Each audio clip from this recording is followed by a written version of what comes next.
എല്ലാവർക്കും നമസ്കാരം. ഇനി ത്രിമധുരം ഗ്രൂപ്പിൽ അംഗമല്ലാത്ത ഒരാളുടെ അനുഭവം വായിച്ചാലോ? അങ്ങനെ പറയാൻ കാരണം എന്താണെന്ന് വെച്ച് കഴിഞ്ഞാൽ, നമ്മൾ സാധാരണ അംഗമായിട്ടുള്ള ആളുകളുടേതാണ് വായിക്കാറുള്ളത്.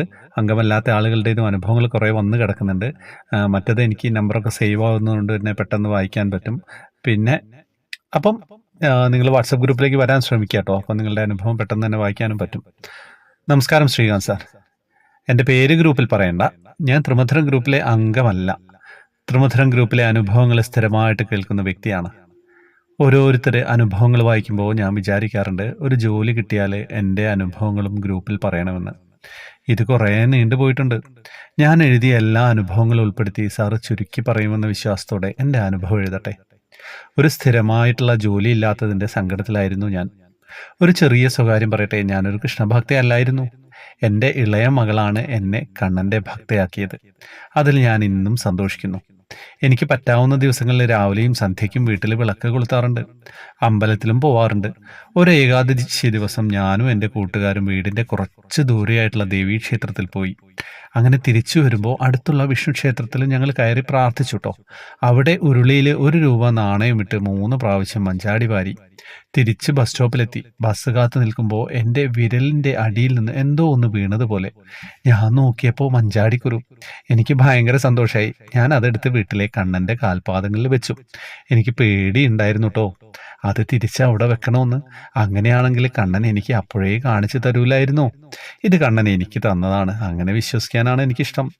ഇതിന് ശേഷമാണ് ഞാൻ കണ്ണനോട് കൂടുതൽ അടുത്തത്.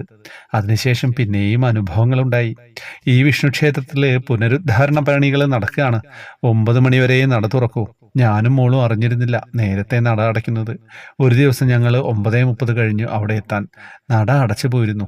ദൂരെ നിന്ന് പ്രാർത്ഥിച്ച് തിരിച്ചു വരുമ്പോൾ അവിടെ നിന്ന് ഞങ്ങളെ വിളിക്കുന്നു, കുറച്ച് പ്രസാദവും പാൽപ്പായസവും ഉണ്ടെന്ന്, നിങ്ങൾക്ക് തരട്ടെ എന്ന്.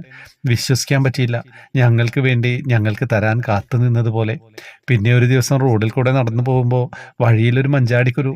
വഴിയിൽ നിന്ന് എനിക്ക് എടുക്കാൻ മടിയായിട്ട് ഞാൻ എടുത്തില്ല. കുറച്ച് മുന്നോട്ട് പോയിട്ടും അതെടുക്കാത്തതിൻ്റെ സങ്കടം. എനിക്ക് പിന്നെ മുന്നോട്ട് നടക്കാൻ പറ്റുന്നില്ല. ഞാൻ വീണ്ടും തിരിച്ചുപോയി അത് തിരഞ്ഞു നടന്നു കേട്ടോ. കുറച്ചൊന്ന് ടെൻഷനാക്കി കണ്ണൻ. പിന്നെ അത് കാണിച്ചു തന്നു. അതും ഞാൻ വീട്ടിൽ കൊണ്ടുപോയി സാർ. ഇപ്പോൾ ഞാനിത് എഴുതുന്നത് എൻ്റെ വീട്ടിൽ വെച്ചാണ്. കാലിന് ചെറിയ പരിക്ക് പറ്റി റെസ്റ്റിലാണ്. കഴിഞ്ഞ മാർച്ചിൽ ഞാൻ ജോലിക്ക് കയറി. ഇതുവരെ ഗ്രൂപ്പിലെ അനുഭവം പറഞ്ഞുമില്ല. നമ്മൾ മറന്നാലും കണ്ണൻ മറക്കൂലല്ലോ. വലിയ രീതിയിൽ വരേണ്ട അപകടം ചെറിയ രീതിയിൽ തന്ന് എന്നെ ഓർമ്മിപ്പിച്ചതുപോലെ. ഇവിടെ കിടന്നുകൊണ്ട് ഞാൻ എൻ്റെ അനുഭവം എഴുതി പൂർത്തിയാക്കിയിരിക്കുന്നു. അടുത്ത ദിവസം കാലിന് ചെറിയ സർജറി വേണമെന്ന് ഡോക്ടർ പറഞ്ഞു. എനിക്ക് വേണ്ടി പ്രാർത്ഥിക്കുമെന്ന വിശ്വാസത്തോടെ. അപ്പം ഞാനിത് എൻ്റെ അനുഭവങ്ങളൊക്കെ നോക്കുമ്പോൾ യാദൃച്ഛികമായിട്ടാണ് എൻ്റെ കണ്ണിൽ പെട്ടത് ഇങ്ങനെ ഒരു അനുഭവം. പ്രത്യേകിച്ച് ഇതെൻ്റെ നാട്ടുകാരിയാണെന്ന് എന്നോട് പ്രത്യേകം പറയുകയും ചെയ്തു. അപ്പം ഞാൻ പെട്ടെന്ന് വായിച്ചു നോക്കി. അപ്പം അടുത്ത ദിവസം തന്നെ ഹോസ്പിറ്റലിൽ പോകാനുണ്ട്, അതിന് മുമ്പേ പറയണമെന്ന് പറഞ്ഞു. അതുകൊണ്ട് ഞാനിത് നിങ്ങളിലേക്ക് എത്തിക്കുകയാണ്. എന്താ പറയേണ്ടത്, അങ്ങനെയൊക്കെയാണല്ലേ കഥകൾ. അങ്ങനെയൊക്കെയാണ് കഥകളും അനുഭവങ്ങളും ഒക്കെ. മനോഹരമായിട്ടുള്ള അനുഭവമായിരുന്നു. എന്താ പറയേണ്ടതെന്നൊന്നും അറിയില്ല. വേറെ വിശേഷമൊന്നുമില്ല എന്ന് വിചാരിക്കുന്നു. എല്ലാവർക്കും നല്ലത് വരട്ടെ. വാട്സപ്പ് ഗ്രൂപ്പിലേക്ക് വരുന്നവർക്ക് വരാം. ജോയിൻ ബട്ടണിലൂടെ വരാൻ ശ്രമിക്കുക. ഹരേ കൃഷ്ണ.